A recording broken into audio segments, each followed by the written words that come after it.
కనికరం చూపవాలి. తండ్రి, మా జీవితాలలో మరొక దినాన్ని మీరు మాకు అనుగ్రహించి 9 మాసాలు తండ్రి కాచి కాపాడి మీ బిడ్డల కింద భద్రపరిచి ఈ 9వ మాసాన్ని ఈ విధంగా మిమ్మల్ని స్తుతించి ఆరాధించే భాగ్యాన్ని మాకు అనుగ్రహించినందుకు స్తుతి చెల్లిస్తున్నాను తండ్రి. మీ యొక్క నమ్మకమైన కృపగా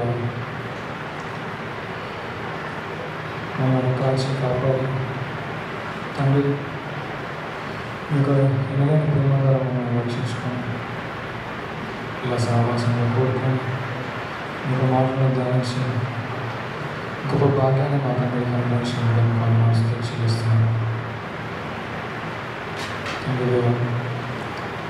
ఉదయం నుంచి ఇప్పటివరకు ఆరాధన అంతట్లో మీరు తోడు ఉండాలని మేము నమ్ముతున్నాము. పాటల ద్వారా తండ్రి చెప్పబడిన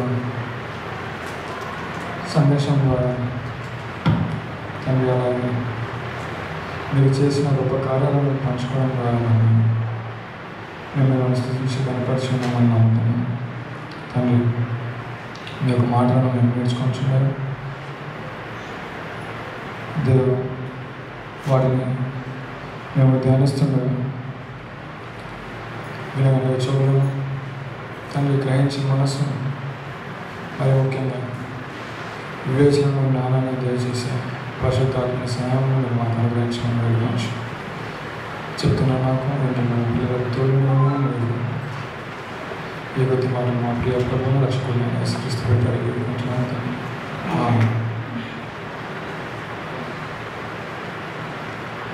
హలో,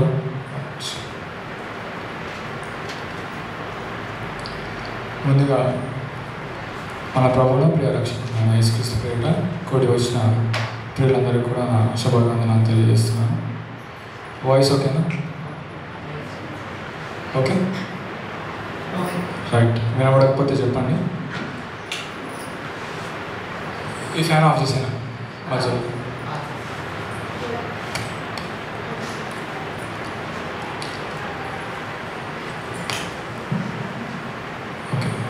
సమయం 12:15. నేరుగా మనం మళ్ళీ ఒకసారి వాక్యంలోకి ప్రవేశిద్దాం. కీర్తనల గ్రంథం 85వ అధ్యాయం.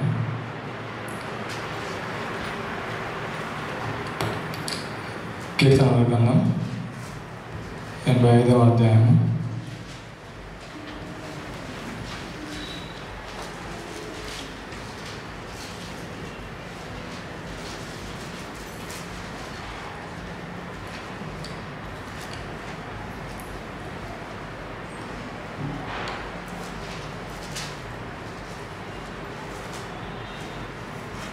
నేను చదువుతాను, వినండి. ఇంకా తీయని వాళ్ళు పేజ్ నెంబర్ 497. యెహోవా, నీవు నీ దేశం ఎడల కటాక్షము చూపి ఉన్నావు. చెరుకుపోయిన యాకోబు సంతతిని నీవు వెనుకకు రప్పించి ఉన్నావు. నీ ప్రజల దోషమును పరిహరించి ఉన్నావు. వారి పాపం అంతయు కప్పివేసి ఉన్నావు. నీ ఉగ్రత అంతయు మానివేసి ఉన్నావు. నీ కోపాగ్నిని చల్లార్చుకొని ఉన్నావు. మా రక్షణకర్తవగు దేవా, మా వైపునకు తిరుగుము.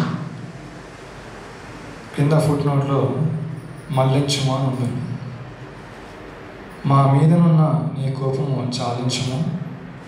ఎల్లకాలము మా మీద కోపగించదవా? తరతరములో నీ కోపము సాగించదవా?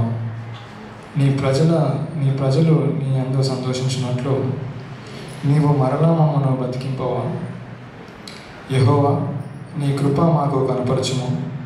నీ రక్షణ మాకు దయచేయము. దేవుడైన యెహోవా సెలవిచ్చిన మాటను నేను చెవిన పెట్టెదను.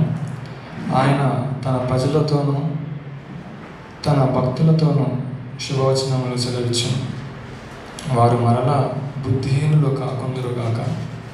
మన దేశంలో మహిమ నివసించినట్లు ఆయన రక్షణ ఆయనకు భయపడే వారికి సమీపముగానున్నది. కృపా సత్యములు కలుసుకున్నవి, నీతి సమాధానములు ఒకదానినొకటి ముద్దు పెట్టుకున్నవి. భూమిలో నుండి సత్యము మొలుచును, ఆకాశములో నుండి నీతి పారజూచును. యెహోవా ఉత్తమమైన దాన్ని అనుగ్రహించును, మన భూమి దాని ఫలమునిచ్చును. నీతి ఆయనకు ముందు నడుచును, ఆయన అడుగు జాడలలో అది నడుచును. ఈ కీర్తన కోరాహు కుమారుల కీర్తన, ప్రధాన గాయకుడికి అని రాసి ఉంటుంది. ఈ కీర్తన చదివిన తర్వాత మీకు ఏమర్థమైందో ఒక్కొక్కరిగా చెప్పాలి. రైట్, ఇక్కడ నుంచి స్టార్ట్ చేద్దాం. ఫస్ట్ చెప్పండి. ఈ కీర్తన మొత్తం దేని గురించి మాట్లాడతాం? ఒక పదంలో దాన్ని ముగించాలనుకుంటే మనం ఏ విధంగా చెప్పొచ్చు? దేవుని రక్షణ. కరెక్ట్. గురి చూసి బాగా కొట్టింది దెబ్బ. దేవుని రక్షణ వచనాలు ఒకసారి 8 నుంచి చదివితే మనకి బాగా అర్థమవుతూ ఉంటుంది. 7, దానికి ముందు 7 ఉంది, అది చదువుతాను చూడండి. యెహోవా నీ కృప మాకు కనపరచుము, నీ రక్షణ మాకు దయచేయము. ఈరోజు మన పాఠం కూడా రక్షణ గురించి, సాల్వేషన్. మనము గత వారం, అంటే పోయిన వారం కాకుండా అటు మునుపటి వారం దేని గురించి మాట్లాడుకున్నాం? రక్షణ. దేని గురించి? రక్షణ. రైట్. అయితే మీకు గుర్తుందో లేదో, నేను మట్టల ఆదివారం దినాన్ని అనుకుంటా దేవుని యొక్క కృప, దేవుని యొక్క న్యాయాన్ని గురించి కొన్ని మాటలు చెప్పడం జరిగింది. దేవుని దయ అంటే మర్సీ, దేవుని న్యాయం అంటే జస్టిస్. ఇవి రెండు కూడా ఎలాంటివంట? ఎలాంటివి ఇవి రెండు? అవి రెండు కూడా అవినాభావ సంబంధం కలిగినాయి.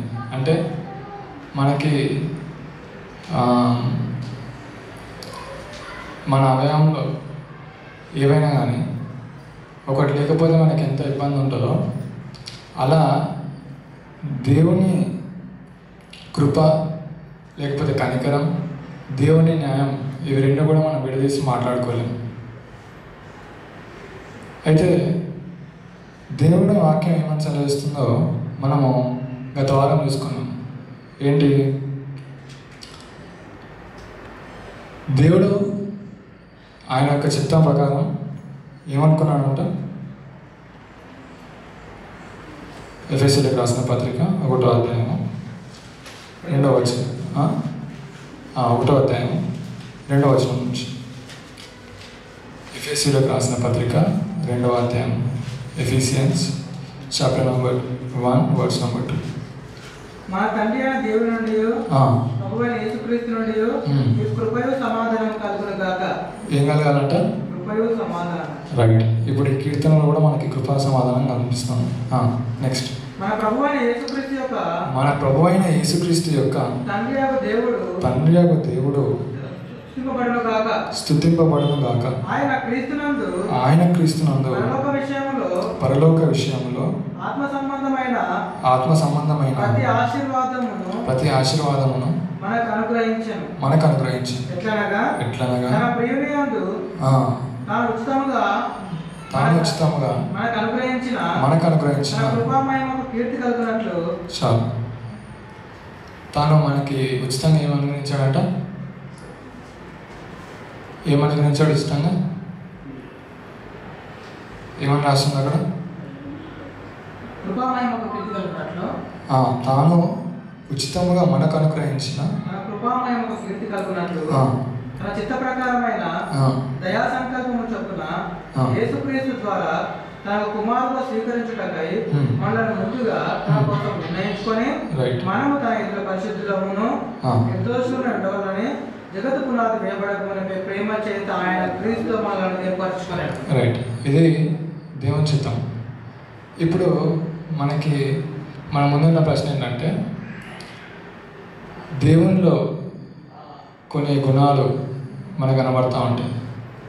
ఏంటి అవి? దేవుడు దయాళుడు, దేవుడు ప్రేమమయుడు, దేవుడు సత్యస్వరూపి, ఓకే, దేవుడు సమాధానకర్త, నిత్యుడగు తండ్రి. ఈ పేర్లు అడగట్లే, క్వాలిటీస్ అడుగుతా ఉన్నా, గుణాలు.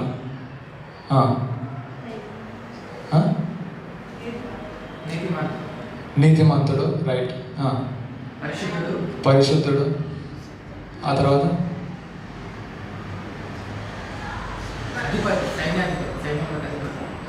ఓకే, సైన్యములకు అధిపతి. ఇంకో విధంగా చెప్పుకోవాలంటే దేవుడు సార్వభౌముడు, రైట్. ఈ మూడు లక్షణాలని మనము జ్ఞాపకం చేసుకొని ముందుకెళ్దాం. దేవుని సార్వభౌమత్వం ఒకటి, 2 దేవుని ప్రేమ, 3 దేవుని నీతి. అంటే దేవుడి నీతి మాత్రం అని చెప్పుకుంటున్నాం కదా, దేవుని నీతి, రైట్. ఇప్పుడు దేవుడు యోహాను రాసిన సువార్త 3వ అధ్యాయం 16వ వచనం, gospel of John chapter number 3 verse number 16. దేవుడు లోకమును ఎంతో ప్రేమించాడు. చాలు. దేవుడు ఏం చేశాడంట? లోకముని ఎంతో ప్రేమించాడు. లోకం అంటే మనం అంటే మనుషులు, రైట్. ఇప్పుడు మనుషుల్లో కొన్ని రకాలు ఉన్నాయి మనకి. అంటే జాతిని బట్టి, అంటే పుట్టిన చోటుని బట్టి, తర్వాత నమ్మే విశ్వాసాన్ని బట్టి, లేకపోతే ఆచరించే ఆచారాలను బట్టి, మాట్లాడే భాషలను బట్టి, వేసుకునే వస్త్రాలను బట్టి, ఇలా మనకి కొన్ని క్లాసిఫికేషన్స్ మనకు ఉన్నాయి. ఇప్పుడు దేవుడు అక్కడ ఏమని రాసింది? లోకమున అని రాసింది. దేవుడు కేవలం కొంతమందినే ఇష్టపడ్డాడు, లేకపోతే కొంతమందిని ప్రేమించాడని రాసింది అక్కడ? లేదు. అంటే ఏ భేదం లేకుండా దేవుడు ఎవరిని ప్రేమిస్తూ ఉన్నాడు? అందరినీ ప్రేమిస్తూ ఉన్నాడు. అందరినీ ప్రేమిస్తున్న దేవుడు అందరినీ కూడా రక్షించాలి కదా, రక్షించాలా వద్దా? మరి ఎందుకు కొంతమంది నశించిపోతున్నారు? దేవుడు తలుచుకుంటే ఏదైనా అవుతుందా లేదా? అవుతుందా? మరో క్వాలిటీ దేవునికి ఉన్నది ఏంటి? దేవుడు సర్వశక్తిమంతుడు, ఆమ్నిపోటెంట్. ఇప్పుడు నశించిపోయే వారిని దేవుడు రక్షించాలా వద్దా? రక్షించాలి. ఓకే, మనము అటుపోయిన వారం ఏం మాట్లాడుకున్నాము? రక్షణ అనేది ఆరంభమైనది ఎవరి నుంచి? నేను మార్చగలను ఎవరన్నా? మీరు మార్చగలరు ఎవరన్నా? ఇంకోటి ఏదైనా మార్చగలుగుతుందా?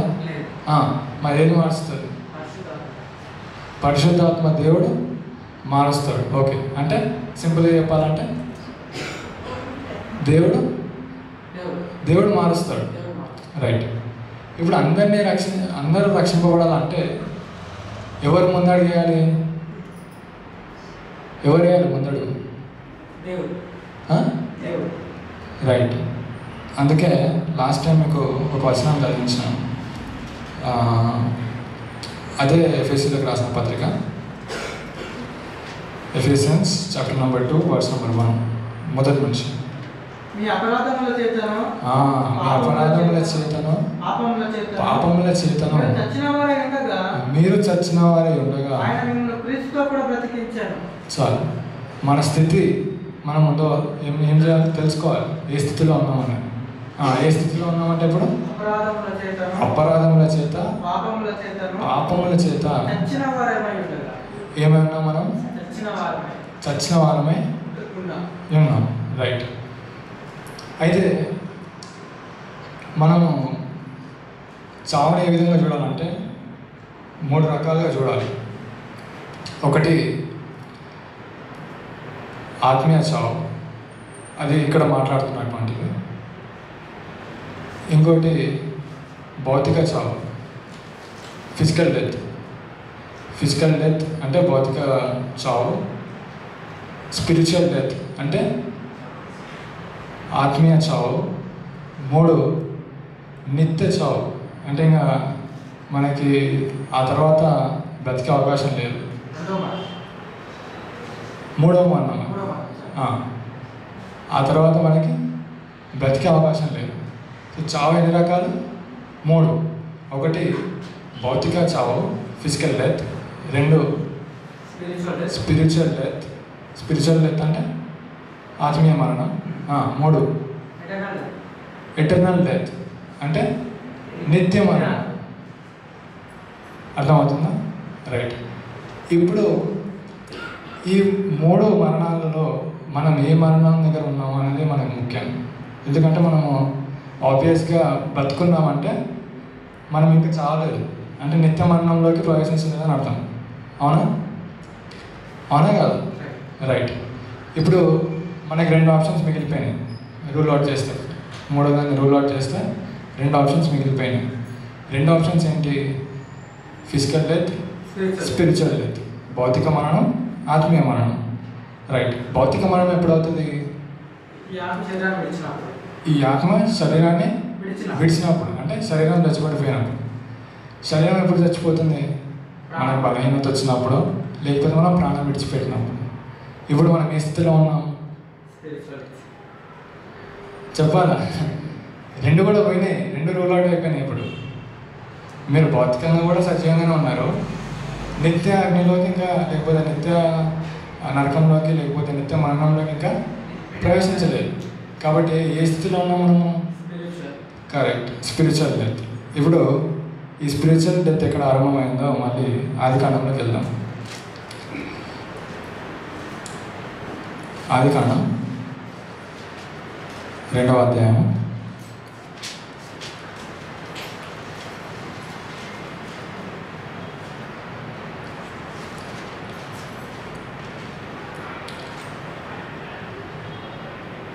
16వ వచనం. మరియు దేవుడైన యెహోవా ఈ తోటలో ఉన్న ప్రతి వృక్ష ఫలమును నీవు అభ్యంతరముగా తినవచ్చు. అయితే మంచి చెడుల తెలియనిచ్చు వృక్ష ఫలములను తినకూడదు. నీవు వాటిని తినుదినమున నిశ్చయముగా చచ్చుదామని నరునికి ఆజ్ఞాపించెను. దేవుడు నరుని చేసిన తర్వాత దేవుడు మనిషికి ఒక ఆజ్ఞనిచ్చాడు. ఏంటది? దేవుడు లాస్ట్ టైం క్విజ్లో, ఆదికాండం క్విజ్ పెట్టాం కదా, 1 నుంచి 4. అందులో ఒక ప్రశ్న ఏంటంటే, దేవుడు మనిషికి అప్పగించినటువంటి మొట్టమొదటి పని ఏంటి? రైట్ ఆన్సర్ చెప్పిన వాళ్ళు, రైట్ ఆన్సర్ చేసిన వాళ్ళు చెప్పండి.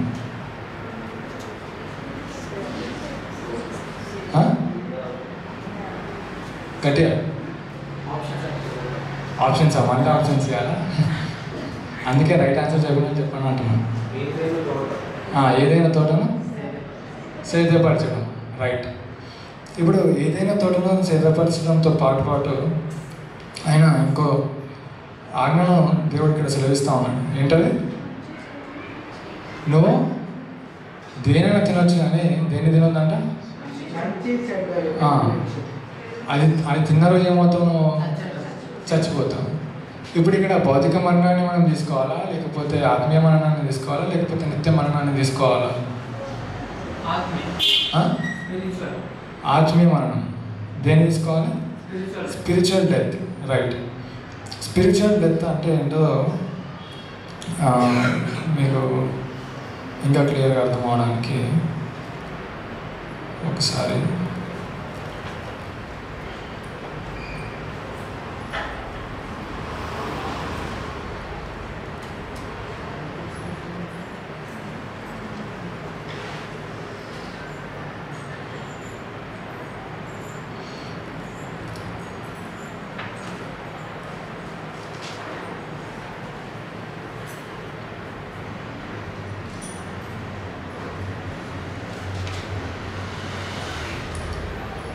లాస్ట్ టైం గల్తీలకు రాసిన పత్రిక చూసుకున్నాము. 1వ అధ్యాయం 4వ వచనం.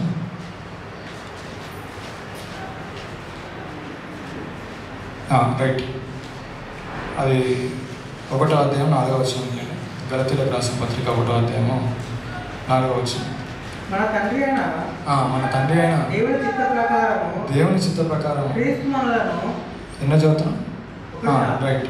క్రీస్తు మనలను ప్రస్తుతపు దుష్టకాలంలో నుండి విమోచింపవలనని మన పాపముల నిమిత్తము తను తాను అప్పగించుకొనెను. చాలు. ప్రస్తుతం ఏ కాలం ఉందన్నమాట? మనము దుష్టకాలం. ఏ కాలం? దుష్టకాలంలో ఉన్నాం. రైట్. దుష్టకాలం అంటే దుష్టకాలం అంటే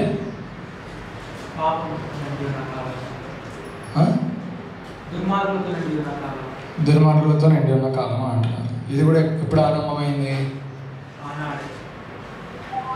ఏ రోజు ఆరంభమైంది? ఆదిలోనే. అంటే ఒక స్పెసిఫిక్ ఈవెంట్ చెప్పండి. ఓకే. ఆ తర్వాత రైట్. ఆ తర్వాత 6వ అధ్యాయం ఏముంటుంది? దేవుని కుమారుడు మనుష్య కుమారుడితో పాపం చేసి. కరెక్ట్. ఇంకా ఆ తర్వాత నోహు తర్వాత ఈవెంట్స్ మీకు తెలియకపోతే ప్రాబ్లం అని. అయితే మనకి మీరు ఇలా చదువుకుంటూ వెళ్ళిపోతుంటే దుష్టకాలం ఎప్పటి నుంచి ఉందంట? మనిషి ఎప్పుడైతే పాపపు స్థితిలో పడిపోయాడో అప్పుడే మనిషికి ఏమైంది? మనిషికి ఏమైంది చెప్పాలి. ఈ మరణం ద్వారా ఏం సంభవించింది? ఈ మరణం ద్వారా ఏం సంభవించింది? ఓకే, ఎడబాటు ఒకటి. తర్వాత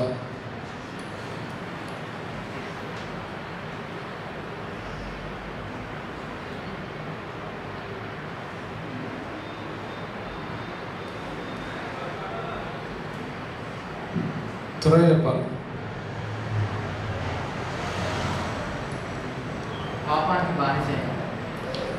ఓకే, పాపానికి బానిసయ్యాడు. చదువు. రోమిలకు రాసిన పత్రికకి వెళ్తాను. మీరు చెప్పట్లే కాబట్టి అందుకే మీకు లాస్ట్ టైం హోంవర్క్ ఏమి ఇచ్చాను? గలతీయులకు రాసిన పత్రిక చదవండి, ఫిలిప్పీలకు రాసిన పత్రిక చదవండి, ఎఫెసీలకు రాసిన పత్రిక చదవండి అని చెప్పాను. రైట్. అందుకే హోంవర్క్ చేసుకొని రావాలని చెప్పేది. రోమిలకు రాసిన పత్రిక 3వ అధ్యాయము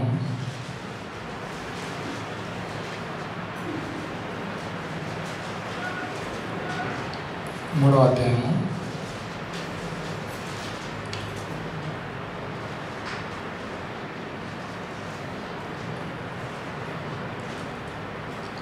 1 నుంచి చదువుదాం. అట్లయితే యూదునికి కలిగిన గొప్పతనం ఏమిటి? సున్నతి వల్ల ప్రయోజనమేమి? ప్రతి విషయమందు అధికమే. మొదటిది దేవోక్తులు యూదుల పరమ చేయబడు. కొందరు అవిశ్వాసులైన వారు అవిశ్వాసులైనందున దేవుడు నమ్మదగిన వాడు కాకపోవునా అని అనరాదు. నీ మాటలలో నీవు నీతిమంతుడుగా తీర్చబడినట్లు నీవు రాజ్యమాడినప్పుడును గెలుచున్నట్లును అని రాయబడిన ప్రకారము ప్రతి మనుషుడు అబద్ధికుడగును కానీ దేవుడు సత్యవంతుడు కాకతీరడు. మన దుర్నీతి దేవుని నీతికి ప్రసిద్ధి కలగజేసిన ఎడల ఏమందుము? చాలు. ఇప్పుడు అట్లాగే చదువుకుంటూ వస్తే 17-18 ఒకసారి చదువు.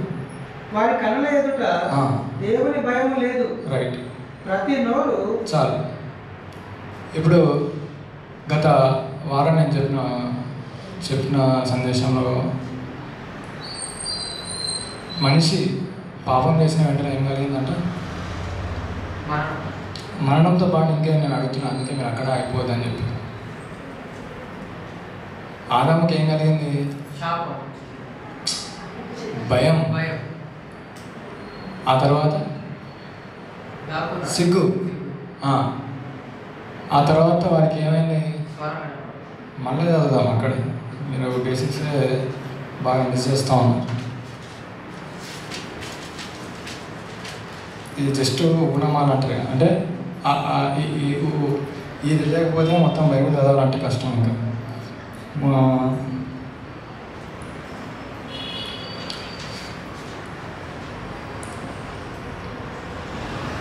రైట్.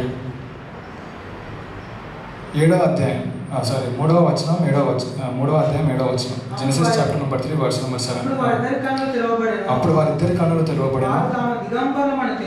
సార్ వీరి కన్నులు ఎలా ఉన్నాయి?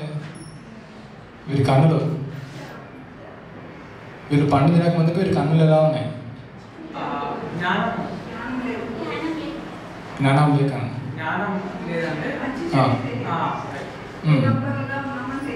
రైట్. అంటే సిగ్గు తెలియదు. ఆ తర్వాత భయం అనేది తెలియదు వాళ్ళకి. దేవుడు అంటే భయం అనేది తెలియదు. రైట్. ఇప్పుడు కళ్ళు తెరవబడ్డాయి. పండు తిన్న తర్వాత ఏమైంది? కళ్ళు తెరవబడ్డాయి. కానీ కళ్ళు అదేవిధంగా మూసుకుపోయినాయి కూడా. ఎలా మూసుకుపోయినాయి? ఈ యుగ సంబంధమైన దేవత ఏం చేసిందంట? గ్రుడ్డితనం కలుగజేసింది. ఈ యుగ సంబంధమైన దేవత మళ్ళీ ఏం చేసింది? ఇక్కడ ఏం చేసింది? కళ్ళు తెరిపించింది. రైట్. ఇప్పుడు మన స్థితి భూమి మీద ఎలా ఉంటుందంటే, మనిషి నీతిమంతుడు అవ్వలేడు. మనిషి నీతిమంతుడు కాదు, అదేవిధంగా అనీతిమంతుడు కూడా కాదు. ఎలా అంటే, మీరు నేను బాప్తిజం తీసుకున్నాం, యేసుప్రభువుని రక్షకుడిని అంగీకరించాం కాబట్టి దానికంటే ముందు మనము అనీతిమంతులం, ఇప్పుడు నీతిమంతులం. కానీ కంప్లీట్గా నీతిమంతులమా? ఎందుకు కంప్లీట్గా నీతిమంతులం కాదని చెప్తున్నాను అంటే, చిన్న అబద్ధం ఆడినా కూడా మనం ఏమన్నట్టు నీతిమంతులం కాదు. కాబట్టి మనం ఎటువంటి స్థితిలో ఉన్నాం? నీతిమంతులమైన అనీతిమంతులు. ఏంటంటారు దీన్ని? నీతిమంతులమైన అనీతిమంతులం. రైట్. ఇప్పుడు రక్షించాలంటే ఎవరు రక్షించాలని చెప్పాను నేను? దేవుడే రక్షించాలి. రక్షించాలంటే ఎవరు రక్షించాలి? దేవుడే రక్షించాలి. అందుకే మీరు ఏ విధమైనటువంటి నిబంధనను తీసుకోండి, కవనెంట్, ఏ విధమైనటువంటి నిబంధనను మీరు తీసుకున్నా, ఆ నిబంధన అంతా కూడా ఎవరి ద్వారా ఆరంభమైంది? ఎవరో దాన్ని ముందుకు తీసుకొచ్చారు? తప్పు, సత్వం కాదు. దేవుని నిబంధన. నోహాను జలప్రలయం నుంచి తప్పిస్తానని అన్నాడు. నోహా ఏమని అడిగాడా? మరి ఎవరి నిబంధన ఇది? రైట్. ఇది కూడా నేను చెప్పాను. మీరు మళ్ళీ పాంప్షన్ అనేది మెసేజ్ ఉంటుంది, లింక్ పెడతాను, అది వినండి. నిబంధన అనేది ఎవరు ఆరంభిస్తారు? దేవుడు. సో దేవుడు నోవాహుని రక్షిస్తానన్నాడు, అంతేగాని నోవాహు దేవుని రక్షించమని అడగలేదు. అట్లా అడిగినట్టు వాక్య ఆధారం ఏమైనా ఉందా? లేదు. మీరు అట్లా అన్ని నిబంధనలు తీసుకుంటే క్రొత్త నిబంధనకు వచ్చిన తర్వాత కూడా యోహాను సువార్త 3వ అధ్యాయం 16వ వచనం ఏం చెప్తామని? దేవుడు లోకమును ఎంతో ప్రేమించాను కాగా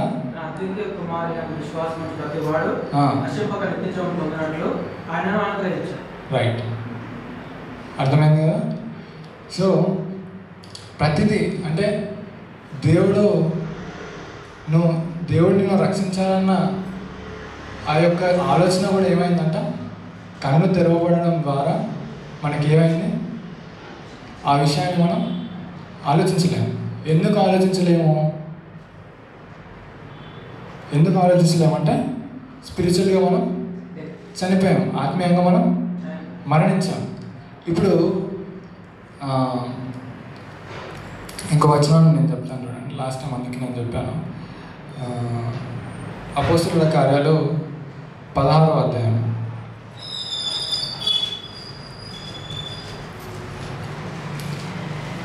మనము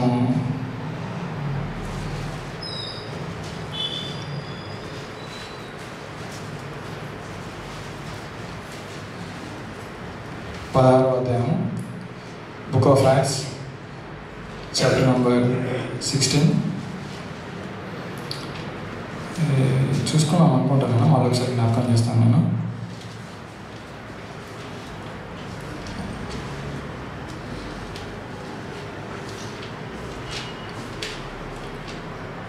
రైట్, 15వ వచనం, 15 కాదు 14. అప్పుడు లుదియాను దైవభక్తి గల ఒక స్త్రీ వినుచుండాను. ఆమె ఊదా రంగు పొడిని అమ్ము తుయతైర పట్టణస్థురాలు. ప్రభువు ఆమె హృదయమును తెరిచెను గనుక పౌలు చెప్పిన మాటలందు లక్ష్యం ఉంచాను. చాలు, అక్కడ ప్రభువు ఆమె హృదయమును తెరిచెను అన్న ఒక ఆ పదాలను మీరు అండర్లైన్ చేసుకోవాలి. మనము దేవుని యందు, అంటే దేవుని యొక్క ఆలోచనలు కానివ్వండి, దేవుని యొక్క చిత్తం కానివ్వండి, మనము తెలుసుకోలేము. లేకపోతే దేవుని గురించిన సంగతులను మనము తెలుసుకోలేము. ఎందుకు? మనం పడిపోయిన స్థితిలో ఉన్నాం. సో పడిపోయిన వాడు ఆత్మను గురించిన సంగతులను వాడు ధ్యానించగలుగుతాడా? లేకపోతే ఆలోచించగలుగుతాడా? వాడు గ్రహించలేడు. కాబట్టి ఎవరు చేయాలి దీన్ని? ఎవరు చేయాలి? దేవుడే చేయాలి. రైట్. ఇప్పుడు మళ్ళీ బ్యాక్ టు ద క్వశ్చన్, దేవుడే చేయాలని అంటే మరి దేవుడు ఎందుకు అందరినీ రక్షించట్లేదు? దేవుడే చేయాలి ఈ కార్యాన్ని. రక్షణ కార్యాన్ని ఎవరు ఆరంభిస్తారు? దేవుడు. మరి దేవుడు అందరి పట్ల వారి నీతిమంతుడిగా ఉండాలి కదా, ఎందుకు ఉండట్లేదు? అంటే దేవుడు అనీతిమంతుడా?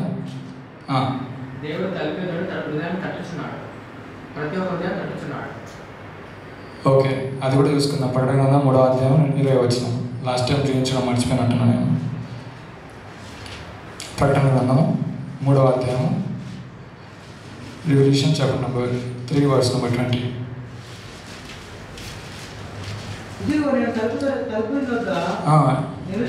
నిలుచుండి తట్టుచున్నాను. ఎవడైనా నా స్వరము విని తలుపు తీసిన ఎడల నేను అతని యొద్దకు వచ్చి అతనితో నేనును నాతో కూడా అతను భోజనము చేయదు. ఇది ఇంకో ఎగ్జాంపుల్. నేను లాస్ట్ టైం వచ్చిన కదా, రెండు తలపు చెవులు ఉంటాయని చెప్పేసి చెప్పినాను. ఒకటి మనం ఓపెన్ చేయాలి, ఇంకోటి బ్యాంక్ మేనేజర్ ఓపెన్ చేయాలి. ఒకటి దేవుడు ఓపెన్ చేస్తాడు, మరొకటి మనం ఓపెన్ చేయాలి. సగం డోరే పెడితే ఏమవుతుంది? ఓపెన్ చేసి ఒకటే కన్నా చేసి ఇలా చూసినా అనుకోండి, ఎట్లా కనబడుతుంది? 480p క్లారిటీలో కనబడుతుంది. అదే 2 కళ్ళు తీసి చూస్తే 8K రెజల్యూషన్లో కనబడుతుంది. అది డిఫరెన్స్ అన్నమాట. సో 2 కీలు అన్నీ పెట్టాలన్నది ఇక్కడ మనకు అర్థమవుతా ఉంది. నెక్స్ట్ మళ్ళీ క్వశ్చన్ ఆలోచిద్దాం. మనిషి మారాలంటే కానీ, లేకపోతే రక్షణలోకి రావాలంటే కానీ ఎవరు చేయాలి కార్యము? దేవుడు. కానీ నశించిపోతున్నారు కదా మరి. దేవుడు సర్వశక్తిమంతుడా? ఓకే, మీరు నమ్ముతున్న దేవుడు సర్వశక్తిమంతుడు నాకు చెప్తా ఉన్నారు. అట్లాగే మీరు నమ్ముతున్న దేవుడు నీతిమంతుడు అని చెప్తా ఉన్నారు. అట్లాగే మీరు నమ్ముతున్న దేవుడు ప్రేమమయుడు అని చెప్తా ఉన్నాడు. అట్లాగే మీరు నమ్ముతున్న దేవుడు కనికర సంపన్నుడు అని చెప్తా ఉన్నాడు. మరి ఇక్కడ కనికరం కనబడట్లేదు, ప్రేమ కనబడట్లేదు. రక్షించాలనుకున్న దేవుడు అందరినీ రక్షించాలి కదా, ఎందుకు రక్షించలేకపోతున్నాడా?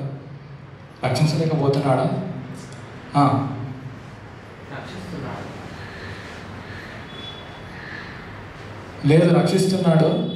కానీ మనం ఏం చేయాలో అన్నదాన్ని ఇప్పుడు ఇక్కడ 3వ అధ్యాయం 20వ వచనంలో తెలుసుకున్నాం. అయితే ఇప్పుడు దేవుడు మన దగ్గరికి వచ్చాడని ఎలా తెలుస్తుంది?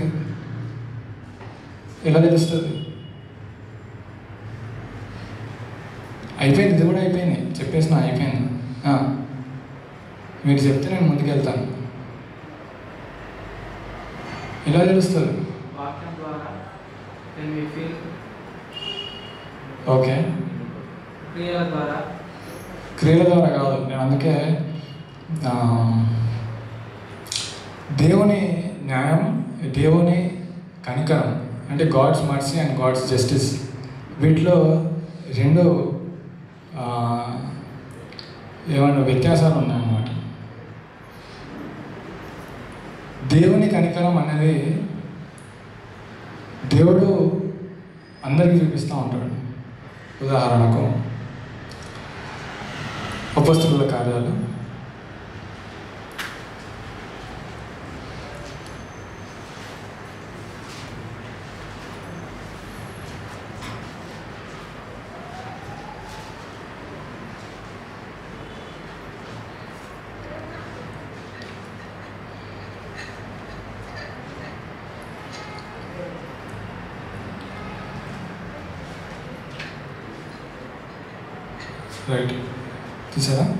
14వ అధ్యాయము 16-17 చదవండి. ఆయన గత కాలములలో సమస్త జనులను తమ తమ మార్గంలో యందు నడవనిచ్చాను. అయినను ఆయన ఆకాశము నుండి మీకు వర్షమును ఫలవంతములైన ఋతువులను దయచేయచ్చు, ఆహారం అనుగ్రహించు, ఉల్లాసముతో మీ హృదయములను నింపుచు, మేలు చేయుట చేత తనను గూర్చి సాక్ష్యము లేకుండా చేయలేదని బిగ్గరగా చెప్పిరి.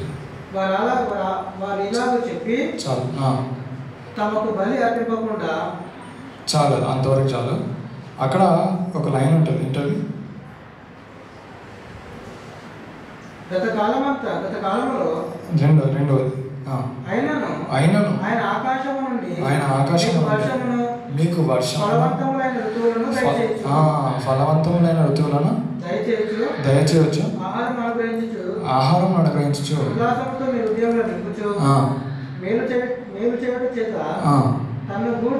రైట్, సాక్ష్యము లేకుండా చేయలేదని బిగ్గరగా చెప్పి, రైట్. ఇప్పుడు దేవుడు ఎవరెవరి మీద వర్షాన్ని కురిపిస్తా ఉన్నాడు అంటున్నాడు? ప్రతి ఒక్కరి మీద. అంటే ఏ భేదం లేదు, వాడు విశ్వాసి కావచ్చు, అవిశ్వాసి కావచ్చు. నెక్స్ట్ ఇప్పుడు ఒకసారి మళ్ళీ పాత నిబంధన గ్రంథంకి వెళ్దాం. పాత నిబంధనలో ఆదికాండము 39:5 వచనం, 39వ అధ్యాయం 5వ వచనం. Genesis chapter number 39 verse number 5. Chapter number 39 verse number 5. అతడు తన ఇంటి మీదను తనకు కలిగిన అంతటి మీదను అతని విచారణకర్తగా నియమించిన కాలము, అతనినే నియమించిన కాలము, ఇలా విచారణకర్తగా అతన్ని నియమించిన కాలము మొదలుకొని యెహోవా యోసేపు నిమిత్తము ఐగుప్తీయుని ఇంటిని ఆశీర్వదించెను. ఈ ఐగుప్తుడు ఎవరు? పోతిఫరు. అతనే కదా కొనుక్కున్నది యోసేపుని, అవునా? రైట్.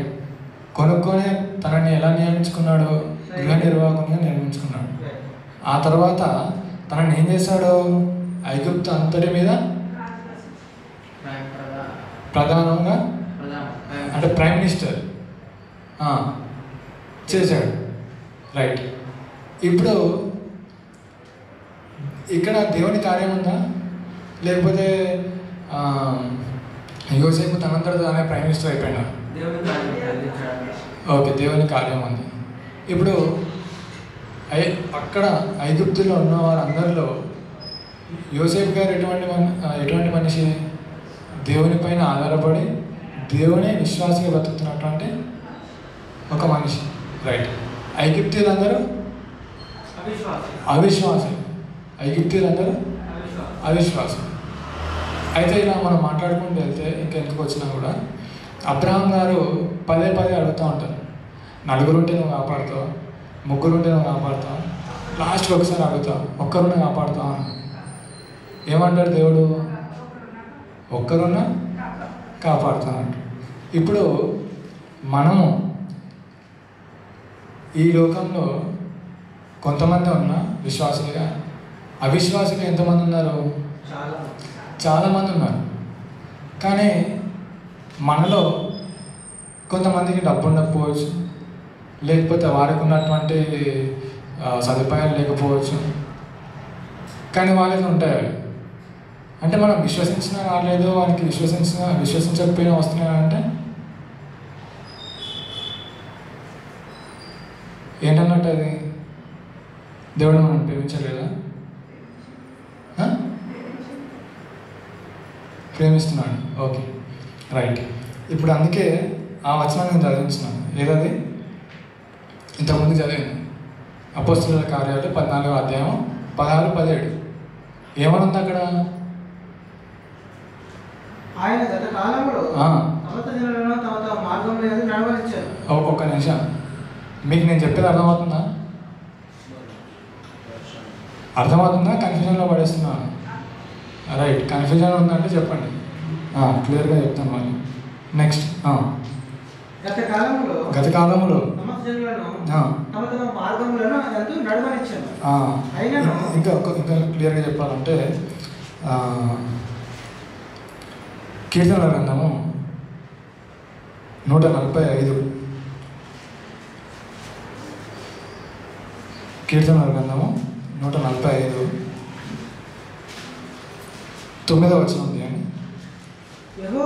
యెహోవా అందరికీ ఉపకారి. ఉపకారి అంటే మేలు చేసేవాడు, మంచి చేసేవాడు, మంచి కోరేవాడు, అందరికీ ఉపకారి.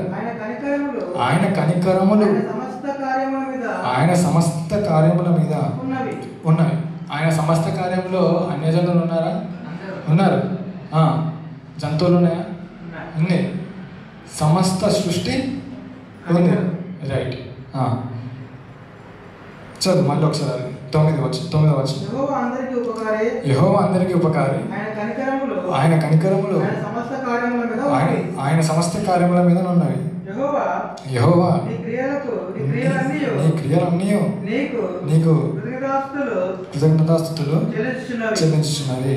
నీ భక్తులు నిన్ను సన్నతించుదురు. చాలు. అయితే ఇక్కడ క్లియర్గా అర్థమవుతుంది ఏంటంటే దేవుని యొక్క కృపా కనికరం అనేది ఎవరి మీద ఉంది? అందరి మీద ఉంది. ఎవరి మీద ఉంది? అందరి మీద ఉంది, రైట్. మన మీద ఉందా?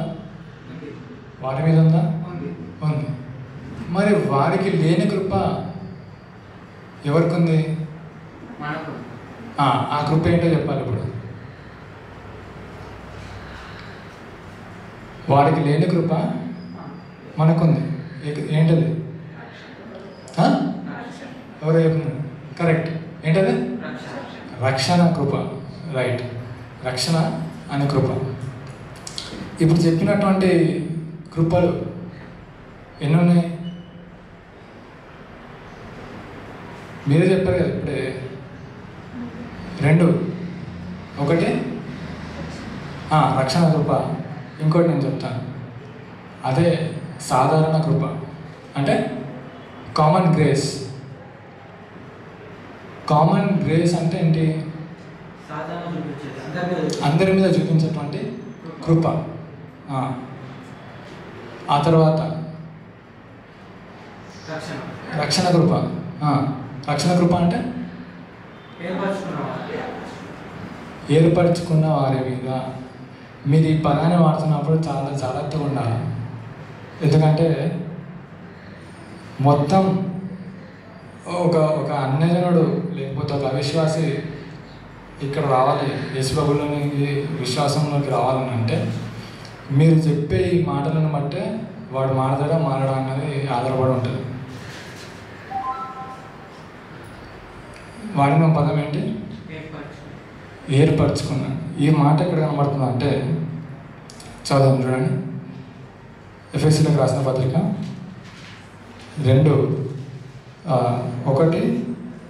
అధ్యాయము 2వ వచనం నుంచి, అది మనకు తెలుసు. ఇప్పుడు రోమీలకు రాసిన పత్రికకు రండి, 8వ అధ్యాయము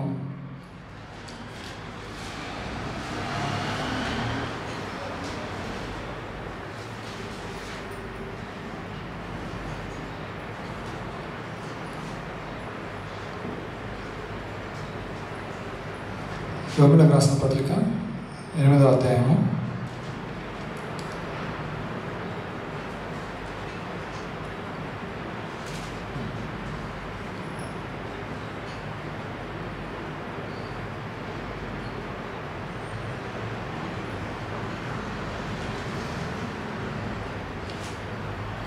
31 చదువుతాము.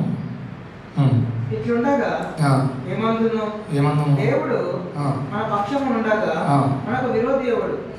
తన సొంత కుమారుని అనుగ్రహించుటకు వెనక తీయక మన అందరి కొరకు ఆయనను అప్పగించిన వాడు ఆయనతో పాటు సమస్తమును మనకెందుకు అనుగ్రహింపడు? దేవుని చేత ఏర్పరచబడిన వారి మీద నేరము మోపువాడెవడు?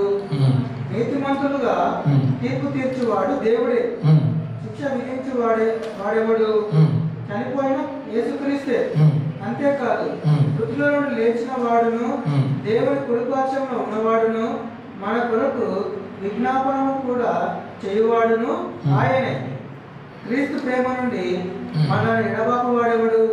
శ్రమ అయినను, బాధ అయినను, హింస అయినను, కనికరం అయినను, వస్త్రహీనత అయినను, ఉపద్రవమును, ఖడ్గమైనను మనను ఎడబాపునా. చాలు. ఇక్కడ మొత్తం అంటే దేవుడు మనల్ని రక్షిస్తే ఏమవుతుందన్న దాని విషయాన్ని మనకి ఇక్కడ చెప్తా ఉంటూ 33 ఒకసారి చదవండి. దేవుని చేత ఏర్పరచబడిన వారి మీద. చాలు. మళ్ళీ ఒకసారి ఇక్కడ ఏ పదం కనబడతా ఉంది? ఏర్పరచబడిన వారు అంటే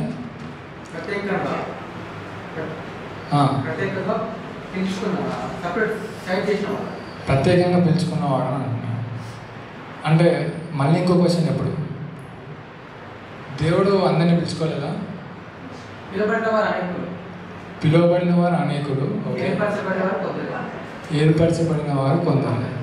ఓకే, ఇది చెప్పడానికి ఈజీగా ఉంటుంది, కానీ మళ్ళీ క్వశ్చన్ ఎవరి క్యారెక్టర్ మీద పడుతూ ఉంటుంది? కాదు, దేవుని క్యారెక్టర్ మీద పడుతూ ఉంటుంది. ఇప్పటివరకు మనం చేసిన అన్ని క్వశ్చన్స్ వీటిపైన, దేవుని యొక్క క్యారెక్టర్ పైన. అవునా కాదు? ఆయన ఒక వ్యక్తిత్వం పైన. అయితే దేవుని కృప 2 రకాలు. ఒకటి కామన్ గ్రేస్, మరొకటి స్పెషల్ గ్రేస్. దాన్ని మనం ఏమంటాం?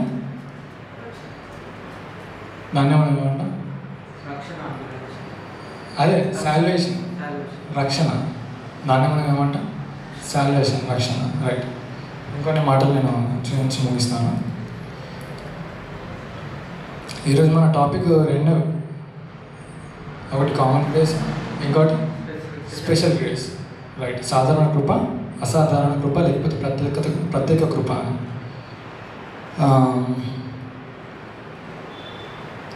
ఒకసారి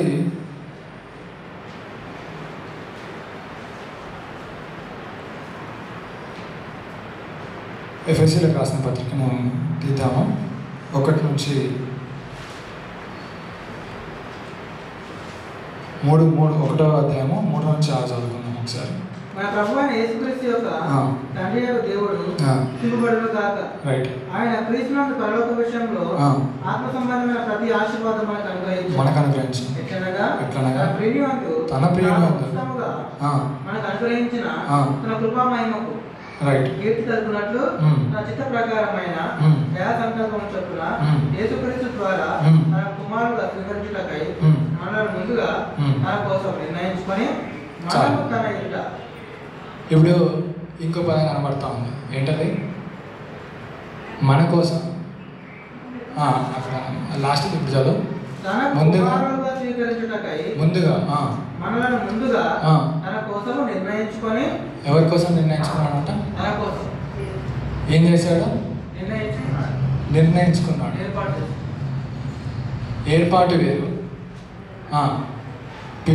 పిలుపు వేరు, ఆ తర్వాత నిర్ణయించుకోవడం వేరు. రైట్. ఇప్పుడు మీరు ఇంటికి వెళ్ళి ఏం చేయాలంటే, స్టార్టింగ్లో నేను 3వ లెసన్ అనుకుంటా దేవుని సార్వభౌమత్వాన్ని గురించి చెప్తామండి. అందులో నేనేం చెప్పానంటే, దేవుని యొక్క చిత్తం అంటే 2 విషయాలు కనబడతా ఉంటాయి అక్కడ. ఒకటి దేవుని ఆజ్ఞలు, దేవుని కట్టడలు. 2 దేవుని యొక్క ఆలోచన. దాన్ని ఇంగ్లీష్లో ఏమన్నామంటే గాడ్స్ డెకరేటివ్ విల్. డెకరేటివ్ అంటే ఆయన ఏదైతే అనుకున్నాడో దాన్ని. ఆ తర్వాత గాడ్స్ ప్రిసెప్టివ్ విల్. ప్రిసెప్ట్ అంటే ఆజ్ఞ, దాన్ని ప్రిసెప్టివ్ విల్ అని అంటాం. రైట్. ఈ విషయాన్ని మాట్లాడుకుంటూ మనం ఏం మాట్లాడుకున్నామంటే, దేవుడు అందరినీ రక్షించాలని అనుకుంటున్నాడు, ఓకే. కానీ మనిషి ఆ రక్షణ స్వీకరించకపోతే దాని యొక్క అంతిమ ఏమంటారు, దాని గమ్యం ఏమేముంటుంది? నరకం. కానీ ప్రస్తుతం అందు వాడు ఏమనుకుంటా ఉన్నాడు?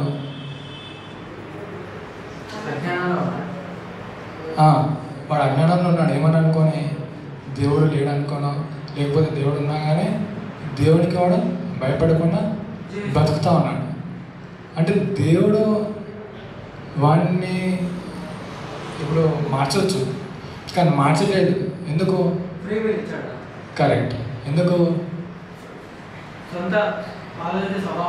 స్వతహా స్వేచ్ఛ అంటే సొంత స్వేచ్ఛ, లేకపోతే సింపుల్గా స్వేచ్ఛను ఇచ్చాడు కాబట్టి దాన్ని ఏం చేయాలి?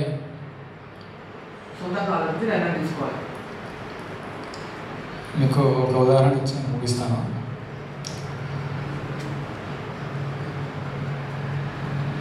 ఉదాహరణకు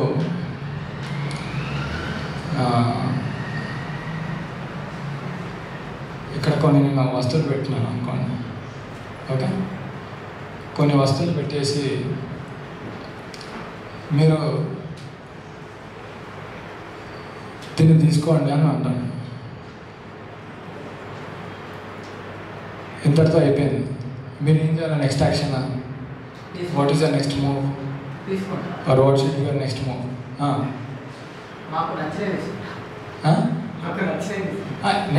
నేను తీసుకోండి అని చెప్తున్నాను. నేను 2 వస్తువులు పెట్టినా అనుకున్నాను, లేకపోతే ఎన్నో వస్తువులు పెట్టినాను అనుకున్నాను.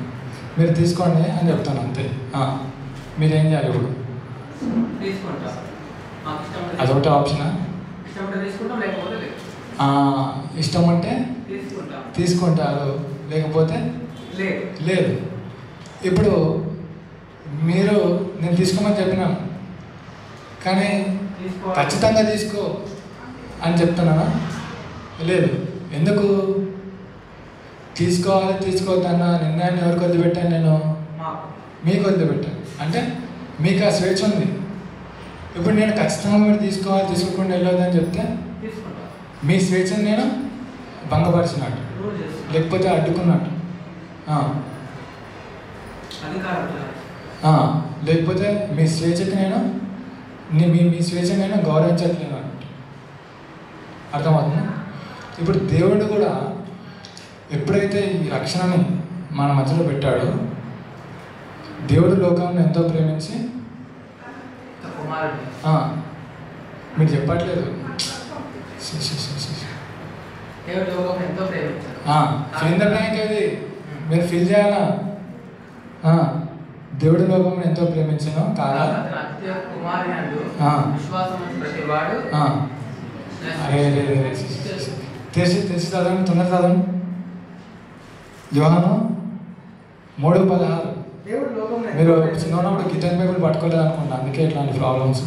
దేవుడు మీరు చదవండి, మీరు చదవండి, ఇటు సైడ్ చదవండి, అందరు చదవాలి. ఒకటే వాయిస్ పడుతుంది నాకు. ఎన్ యూనిసన్ అందరు మళ్ళీ ఒకటే పడతాం. వస్తాను నేను, టైం అవుతా ఉంది, భోజనాలు కూడా ఉన్నాయంట. మరి మీ ఇష్టం, ఇంత బాగా కొడుతుంది, నేను పెడతాను. మరి బైబిల్ తెచ్చుకోలేదా? ఎంతమంది తెచ్చుకున్నారు? ఎంతమంది?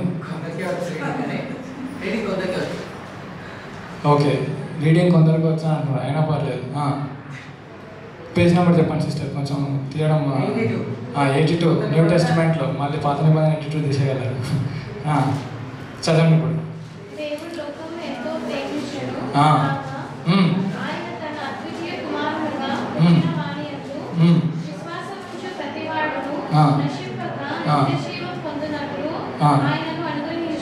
చాలు.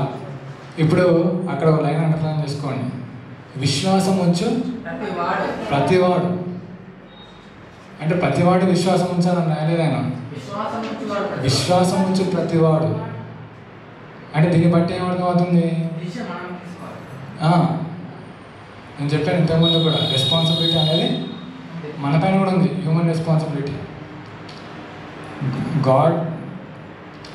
గాడ్ సావరెనిటీ ఉంది, అది ఓకే. ఆ తర్వాత అంతిమ నిర్ణయం ఏముంటుంది? నువ్వు నమ్మకపోతే తీసుకెళ్ళి నరకంలో పడి. ఇప్పుడు మీరు తీసుకోలేదు వస్తువులు, నేను ఏం చేస్తాను దాన్ని? తీసుకుంటే మీకు మంచిది, ఎందుకు? ఉచితంగా వస్తుంది కాబట్టి. తీసుకోకపోతే మీకే నష్టం, తీసుకోకపోతే మీకు అది లభించదు, అంతే కదా, రైట్? అయితే ఇక్కడ ఏమన్నా రాస్తుంది అక్కడ?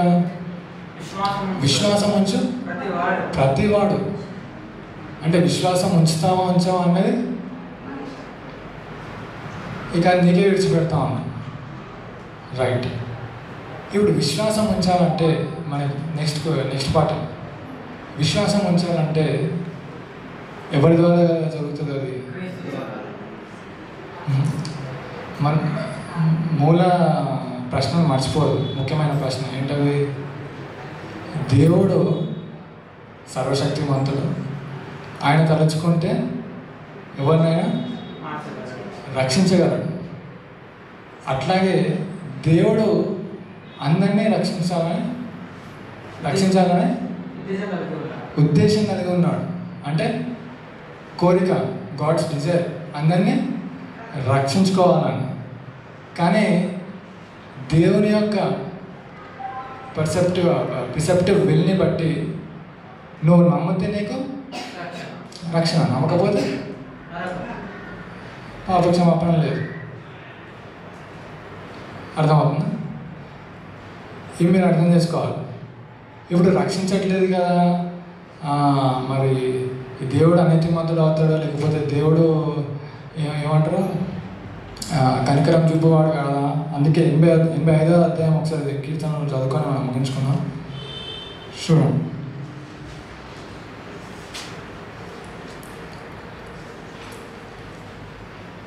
మీ పరిశుద్ధాత్మను నడిపింపు ఎట్లుందో చూడండి. ఈరోజు మాట్లాడే సందేశం ఏదో మీకు తెలియదు, నేను ఇంకా చెప్పలేదు.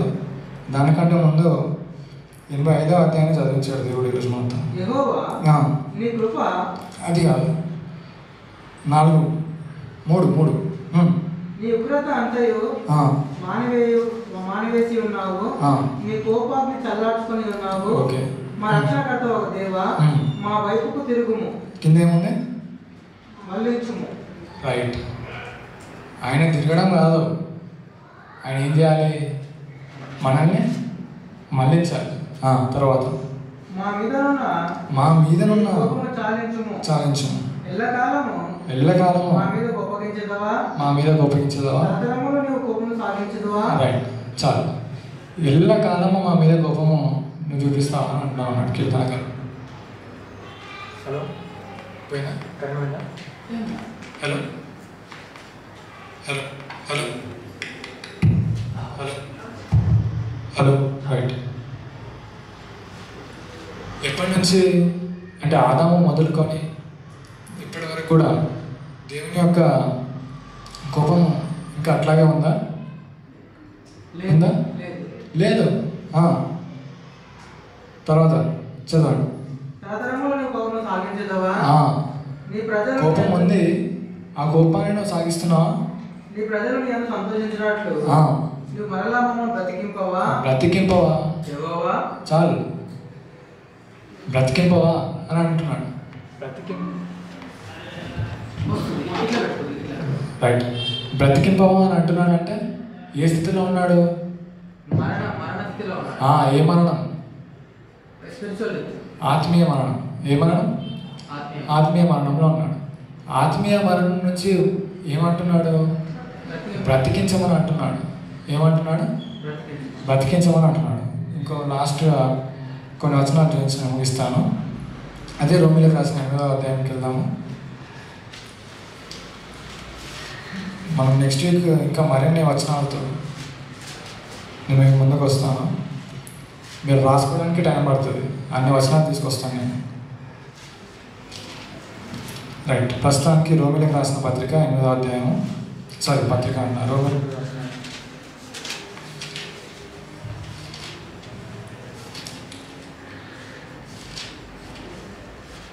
హలో రైట్, రోమిలకు రాసిన పత్రిక 8వ అధ్యాయము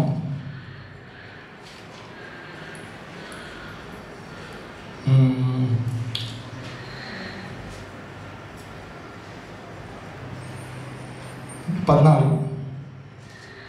దేవుని ఆత్మచేత దానికంటే ముందు 11 చదవండి. 11 మృతులలో నుండి యేసును లేపిన వాని ఆత్మ మీలో నివసించిన ఎడల మృతులలో నుండి క్రీస్తు యేసును లేపిన వాడు చావునకు లోనైన మీ శరీరములను కూడా మీలో నివసించుచున్న తన ఆత్మ ద్వారా జీవింపజేయు. రైట్, 10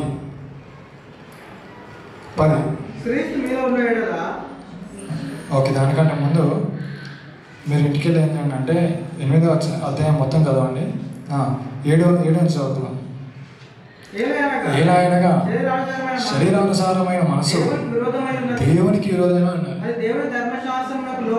చాలు, పాపం చేసిన మనమంతా రోమిలకు రాసిన 3వ అధ్యాయం 21వ వచనం ప్రకారం ఏంటది? ఏ భేదము లేదు, అందరూ పాపము చేసి దేవుని అనుగ్రహించు మహిమను పొందలేకపోతున్నారు. 21 అప్పటి క్రియల వలన ఇట్లుండగా ధర్మశాస్త్రమునకు అది నేను ఎంత చదువుతున్నాను? 3:21 కదా? చదువు. ఇట్లుండగా ధర్మశాస్త్రమునకు వేరుగా దేవుని నీతి బయలుపడుచున్నది. దానికి ధర్మశాస్త్రమును ప్రవక్తలు సాక్ష్యం ఇచ్చుచున్నారు. అది యేసుక్రీస్తునందలి విశ్వాసము మూలమైన అమ్మవారందరికీ కలుగు దేవుని నీతి అయి ఉన్నది. రైట్. అయితే 23 ఏ భేదము లేదు, అందరూ పాపము చేసి అనుగ్రహించలేకపోతున్నారు. రైట్. కాబట్టి చాలు. ఇప్పుడు ఆంధ్ర మొబైల్ మాత్రమే పాపం చేశారు, తర్వాత ఇప్పుడు మేము ఏం పాపం చేయలేదని అంటే అయిపోయిందా? లేదు. ఎందుకు? మనిషి స్వాభావికంగా ఎలా ఉన్నాడు? పాపంతో ఉన్నాడు. పాపము ఉన్న మనిషి దేవుని యొక్క సంగతులను ఎరగాలంటే చదవండి ఇప్పుడు 7. దేవునికి విరోధమై ఉన్నది. రైట్. అది దేవుని ధర్మశాస్త్రమునకు లోబడదు. ఎంత మాత్రము లోబడలేదు. ఏ మాత్రము లోబడలేదు. కాగా శరీర స్వభావం గలవారు దేవుని సంతోషపరచనేరు. దేవుని ఆత్మ మీలో నివసించిన ఎడల మీరు ఆత్మ స్వభావం గలవారే కానీ కింద ఆత్మయందు ఉన్నవారే కానీ శరీరం అందున్నవారు కారు.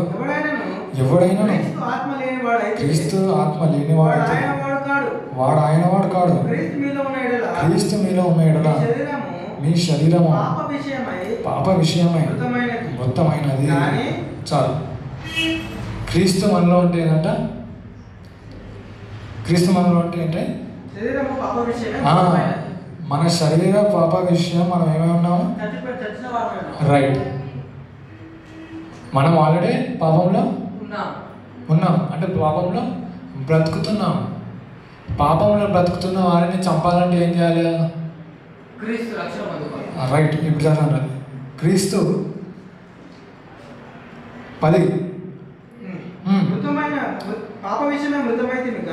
క్రీస్తు 10 స్టార్టింగ్ నుంచి క్రీస్తు మీలో ఉన్న ఎడల మీ శరీరము పాప విషయమై మృతమైనది.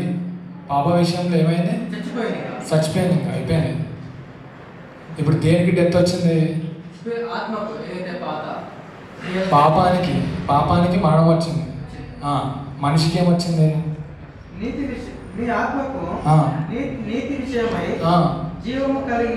రైట్. మనిషికి ఏమొచ్చింది ఇప్పుడు? ఎటువంటి జీవం? అది నీతి విషయమై. నీతి విషయం అంటే రైచియస్ లైఫ్. ఆత్మ నీతి విషయమై జీవము కలిగి ఉన్నది. నెక్స్ట్, మృతులలో నుండి యేసును లేపిన వాని ఆత్మ మీలో నివసించిన ఎడల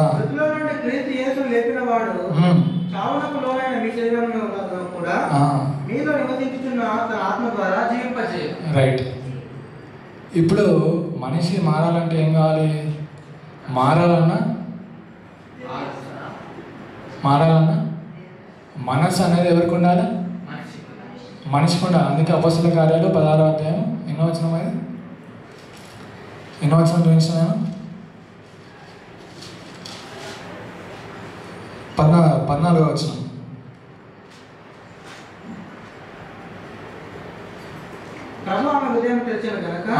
అదొకటి. రైట్. ఆ తర్వాత ప్రకటన గ్రంథం 3వ అధ్యాయం 20వ వచనం. రైట్. రైట్. ఇప్పుడు దేవుడు అందరిని ఎందుకు రచించలేదు అంటే మారాలన్న మనసు నీలో ఉండాలి. మారాలన్న మనసు నీలో ఉంటే ఏమవుతుంది? దేవుడు రెడీగా ఉన్నాడు. అందుకే యాకోబు 2 ఏం చదువుకున్నాం మనం లాస్ట్ టైం?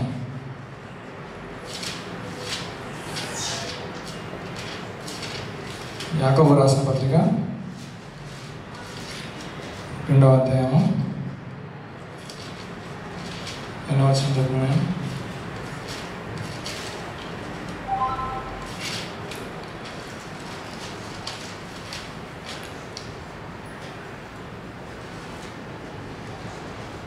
8. 4వ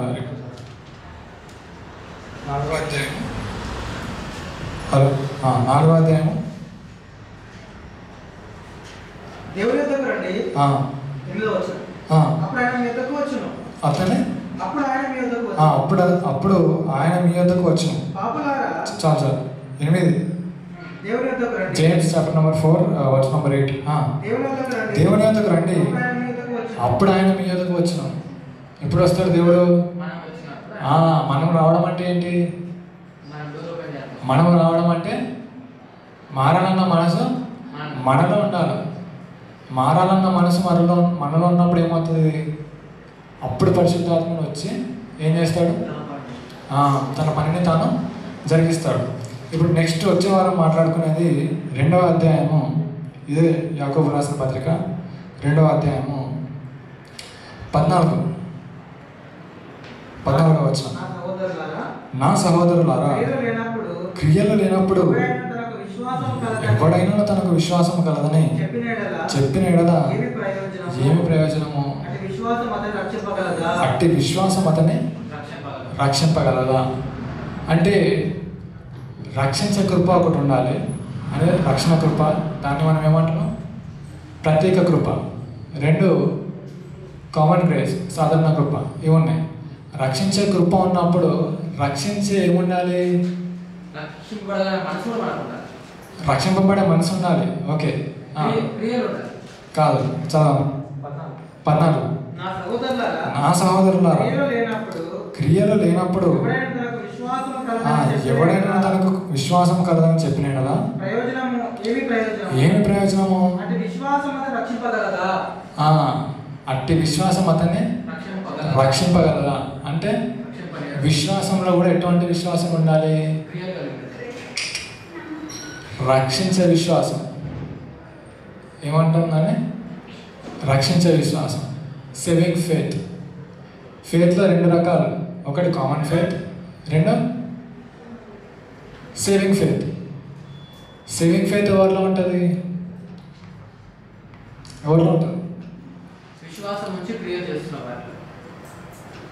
చదువు, ఇది ఒకటి చదువుకొని మనం ముందుకు వెళ్ళిపోదాం. కాదు,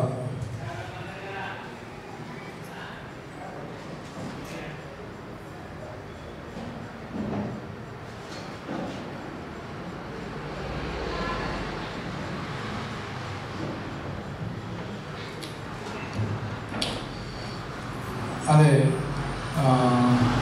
అపొస్తలుల కార్యాలు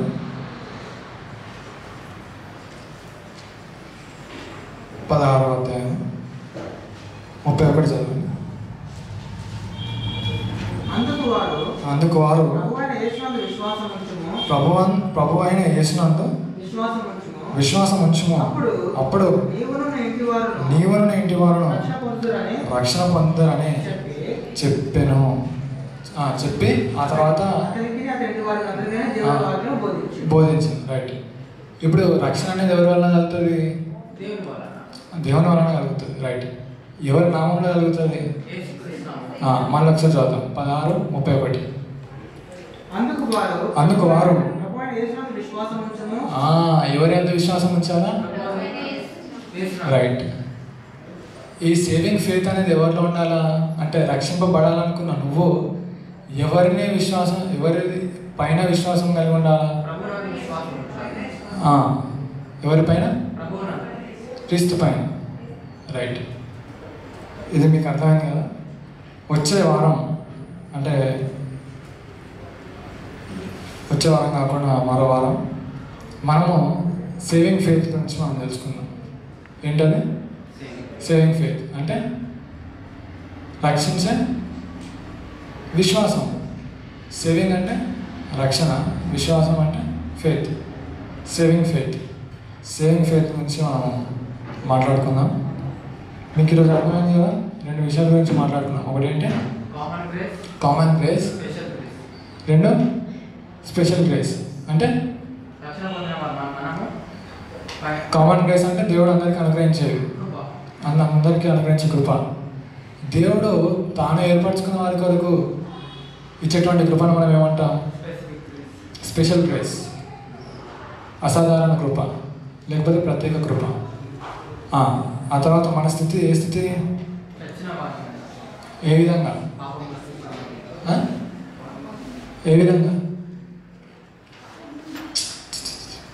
ఇట్లయితే ఏ విధంగా? ఆత్మీయంగా చచ్చిపోయినామని చెప్పాలి. అదే ఫిల్ ఇన్ ద బ్లాంక్స్ మీరు కాలేజీ పూర్తి చేయకపోతే ఎట్లా? ఆ తర్వాత ఇంకేం మాట్లాడుకున్నాం? చాలా ప్రశ్నలు జరుగుతున్నాను. నేను ప్రతి వారము ఓపెన్ ఎండెడ్గా పెడతాను నా కన్వర్జేషన్, ఎందుకంటే కనీసం ఇంటికి వెళ్ళి ఆలోచిస్తానని చెప్పేసి. ఆ తర్వాత మళ్ళీ మీరు వచ్చి నన్ను అడిగారు ఒక ప్రశ్న కూడా. నేను ఎవరైనా వచ్చి అడుగుతారేమో, అన్న మరి ఇట్లా చెప్పినారు మీరు, దేవుడు ఇట్లా చెప్తున్నాడు కదా, లేకపోతే దేవుడు అటువంటి క్యారెక్టర్ కలిగిన వాడు కదా అని అడుగుతారని చెప్పేసి నేను వెయిట్ చేస్తా ఉన్నా. కానీ ఇప్పటివరకు ఎవరు రాలేదు. మరి మీరు ఆలోచిస్తున్నారో లేదో? ఆలోచించడం మొదలు పెట్టకపోతే కనీసం ఎప్పటి నుంచి అని ఆలోచించడం మొదలు పెట్టండి.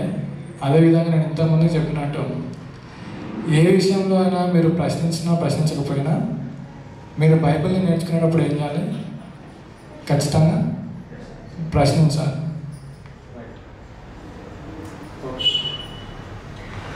Hello hello hello hello hello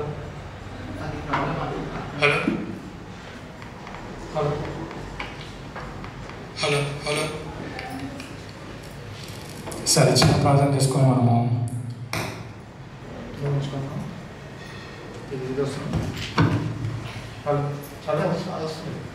hello right అందరూ కూడా తలలు వంచినట్లయితే ప్రార్థన.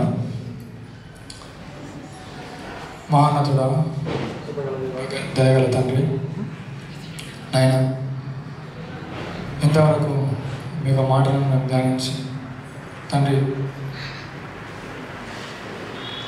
మీరు మాకు బయలుపరిచినటువంటి మాటల ద్వారా,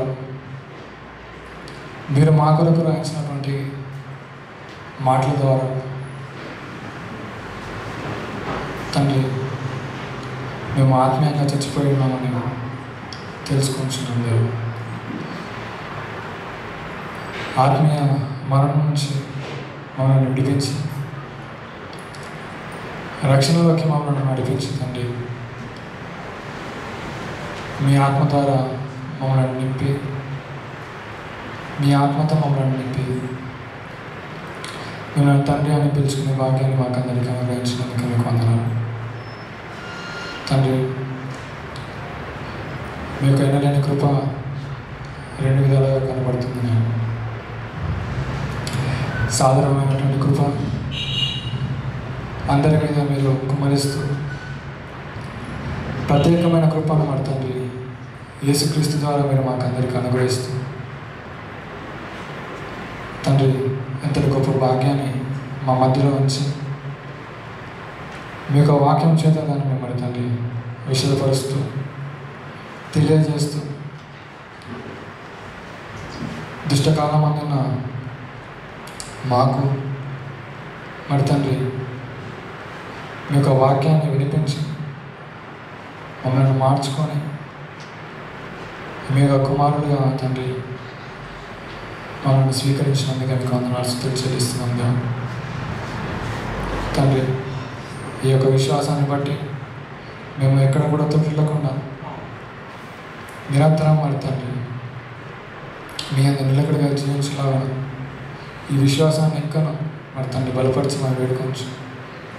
విన్న వాక్యాన్ని మరి తండ్రి విని విడిచిపెట్టేవారం కాకుండా మా హృదయాలలో భద్రపరచుకొని దానిని గ్రహించి ఆలోచించి తండ్రి మీ యొక్క గొప్ప ప్రేమను, మీ యొక్క అవరంతాన్ని మరి తండ్రి మీలో మేము ఆనందించే కృపను, సంతోషాన్ని మీరు మాకు అనుగ్రహించమని వేడుకొంచు.